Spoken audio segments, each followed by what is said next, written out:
Sonia ఆకులాని nominate చేస్తూ చెప్పినటువంటి points చాలా కరెక్ట్గా అనిపించాయి నాకు. ఎందుకంటే ఈ వీక్లో జరిగినటువంటి చూసినట్టయితే లాస్ట్ వీక్లో సోనియా ఆకుల అడల్టరీ కంటెంట్కి సంబంధించిన దాన్ని కాదనడం కావచ్చు, ఇట్లాంటివన్నీ కూడా కొంచెం ఇబ్బందికరమైనటువంటి అంశాలే. కాబట్టి తను స్ట్రైట్గా తను ఏదైతే అనుకుందో అది రియలిస్టిక్గా చెప్పాలంటే నాకు తెలిసినంత వరకు విష్ణుప్రియ చాలా న్యాచురల్గానే ఇప్పటి వరకు ఉన్నారనే నాకు అనిపిస్తుంది.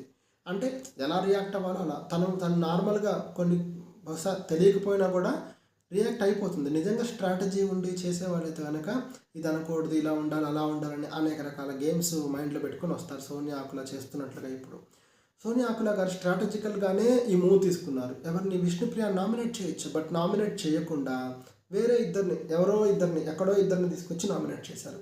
సో ఇదంతా స్ట్రాటజీ అనమాట. జనాలు అనుకున్న దానికి విభిన్నంగా చేస్తే వార్తల్లోకి ఎక్కుతామనే అభిప్రాయం ఎలా ఉంటుందో